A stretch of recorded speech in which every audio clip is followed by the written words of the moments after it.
Assalamualaikum warahmatullahi wabarakatuh. Saya Syihabuddin. Terima kasih banyak kerana anda berada di channel YouTube saya dan terima kasih banyak jika anda telah tekan butang subscribe. Kalau belum tekan butang berkenaan, tekan butang itu sekarang. Jika ada video yang bermanfaat, insya-Allah akan ada di feed YouTube anda. Sahabat-sahabat, sebelum kita mula, saya nak ucapkan terima kasih kepada sahabat kita yang hadiahkan saya headphone daripada Sennheiser yang dia dah pakai sebelum ni. Mungkin sekarang dia dah tak pakai, dia nak bagi saya pakai dan terima kasih banyak. Moga Allah Taala mudahkan urusan anda. Sangat selesa, sangat bagus dan moga-moga lepas ni kita bagi reaction kita jadi lebih baik insya-Allah. Kalau tidak ada penuh wayar kat sini, sekarang ni kita tak payah wayar-wayar sebab yang ni headphone yang kita pakai Bluetooth. Sahabat-sahabat, sebelum kita berikan reaction, saya nak berikan disclaimer dahulu bahawa video kita hari ini adalah untuk perkongsian ilmu semata-mata. Kita tak tujuan untuk nak jatuhkan siapa-siapa, nak hina siapa-siapa ataupun seumpama dengannya. Tujuan kita adalah untuk sama-sama kita mengambil manfaat ilmu daripada video hari ini insya-Allah. Sahabat-sahabat, hampir seminggu yang lepas kita cover isu Abang Sabri Yunus. Ada ustaz kata perkahwinan mereka tidak sah dan itu dibantah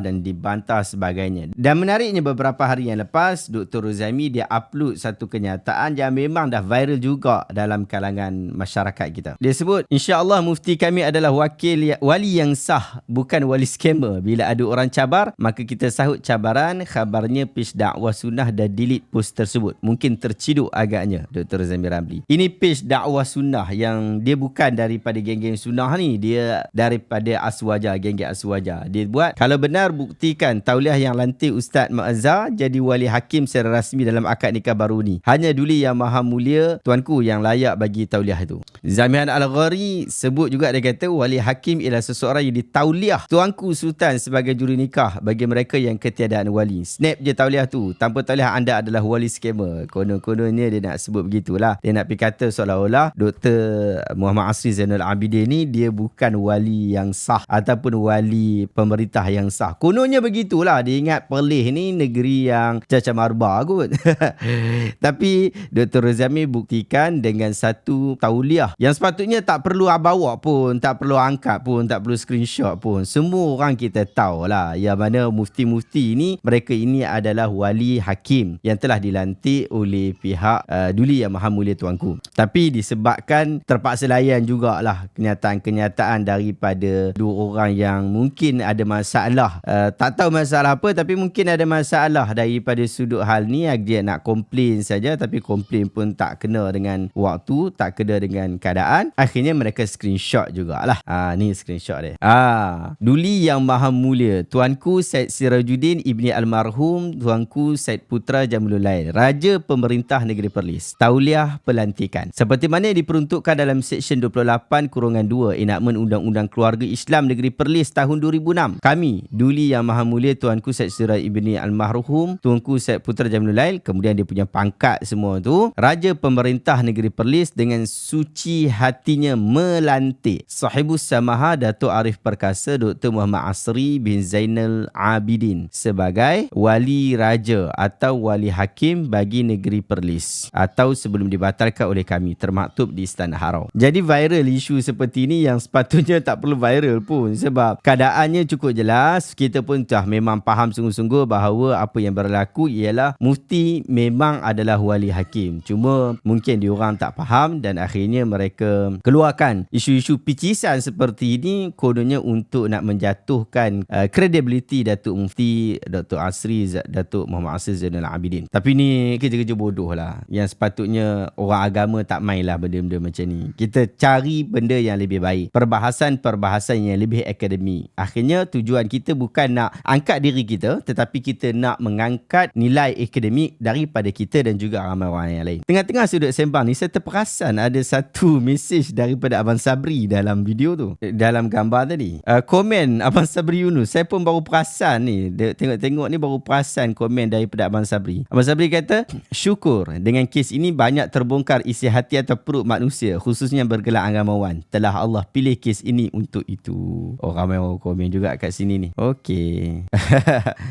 Baguslah. Saya secara jujurnya sangat berharap semoga Allah Ta'ala memberikan kebaikan kepada Abang Sabri Yunus juga, kerana isu yang berlaku hari ini akhirnya terkuak jugalah isu-isu yang lain dan juga pentadbiran-pentadbiran yang lain berkaitan negeri Perlis juga, negeri yang saya lahir di situ dan juga ambil manfaat di situ. Sahabat-sahabat, di samping isu itu hari ini, saya nak kongsikan kepada anda juga satu video yang viral juga di TikTok dan dibuat oleh entah siapa apalah, tapi cumanya dia punya video ni agak menarik di dalam menjelaskan beberapa isu di dalam perbincangan kita sehari dua ni. Jadi ekstrim sampai pada tahap mak ayah pun dia kafirkan. Sebenarnya itulah, kita pun tak mau sebut nama orang ni, tapi dia ada masuk teritori orang ni. Dia sebutlah dia ada rekod tentang kayu koka yang dia pertahankan tu. Banyak asli.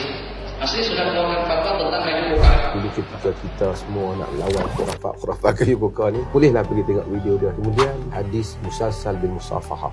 Kononnya Nabi berkata, hadis tu terpalsu. Wa man safaha ni dakhala al-jannah. Siapa yang salam aku dan salam dengan orang lain masuk syurga. Hadis tu dibuat cara untuk orang bersalam dengan dia. Hadis itu kedudukannya sahih, riwayat dan janjinya sama. Tadi dengan bersalaman, yang ini dengan memandang kepada tu guru, bersambung sampai kepada Rasulullah. Nanti kita janjikan surga. Kemudian kita tengok derma organ antara patua dia. Di negara ni kata derma organ boleh. Saya tahu lah benda tu, tapi dia derma organ dia haramkan. Kemudian ke online. Kalau seandainya dikhawatirkan itu adalah zina, ini pasangan dua laki sih sudah berada di Amerika, sedangkan walinya ada di sini, tidak perlu online. Fatwa wilayah dan telah dilaksanakan Menteri Agama angkat nikah, ditimbulkan tak sah juga. Sekarang dia kata tak sah ni pula, bukan kata tak sah, dia kata zina. Dia mempunyai rekod yang banyak. Dulu dia ada menyebutkan tentang hadis tidak ada dalam kitab, tetapi ada dalam hafalan para ulama. Hadis-hadis Rasulullah SAW yang tersemat dalam ingatan kepala mereka itu dalam berapa puluh kali ganda lebih banyak daripada yang mereka rekamkan, yang mereka tulis, yang mereka kumpulkan di dalam kitab-kitab hadis.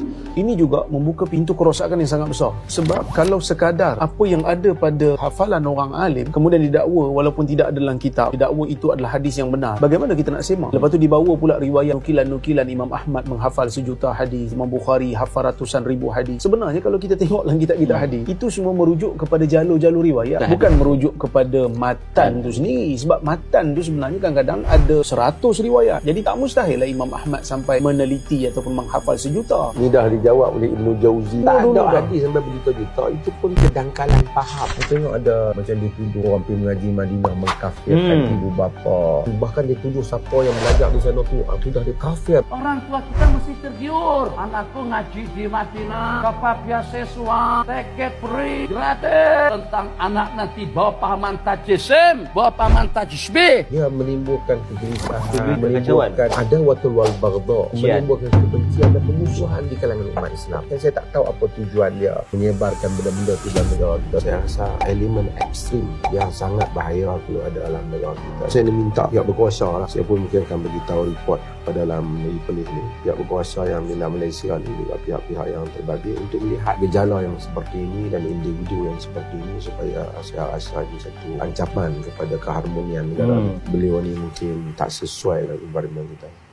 Okey, itu adalah kritikan kepada Syekh Nuruddin Marbu Al-Banjari. Sahabat-sahabat, saya berada di Mesir ketika Syekh Nuruddin Marbu Al-Banjari duk mengajar lagi dekat sana, dekat Umar Kedah waktu tu. Dan kita tahu ramai daripada kalangan budak-budak kita yang mengaji kat Mesir pada waktu tu memang ikut pengajar daripada Syekh Nuruddin ni. Berlambak orang masuk mengaji kat sana. Dan kita hormati Syekh Nuruddin daripada minat beliau untuk mengajar, mengambil manfaat ilmu, untuk berkongsi manfaat ilmu kepada orang ramai. Itu kita sangat-sangat iktiraf. Bahkan beberapa buku beliau yang ditulis dalam bahasa Arab, saya juga membacanya. Bahkan isu Zira'atul A'dha yang beliau tulis dalam bahasa Arab juga saya membacanya dan meneliti apa yang beliau sebutkan, kenapa beliau tak setuju dan sebagainya. Pun begitu sahabat-sahabat, daripada sudut isu akademik, kita bincang isu akademik. Jangan kita bawa perkara itu lebih kepada isu sentimen dan sebagainya. Oleh sebab itu, kita nasihatkan ke semua orang, tak kira Syekh Nuruddin ke kepada kita ke kepada orang lain juga, setiap orang apabila dia nak memberikan ulasan, pastikan dia meneliti perkara itu dengan selunak-lunaknya.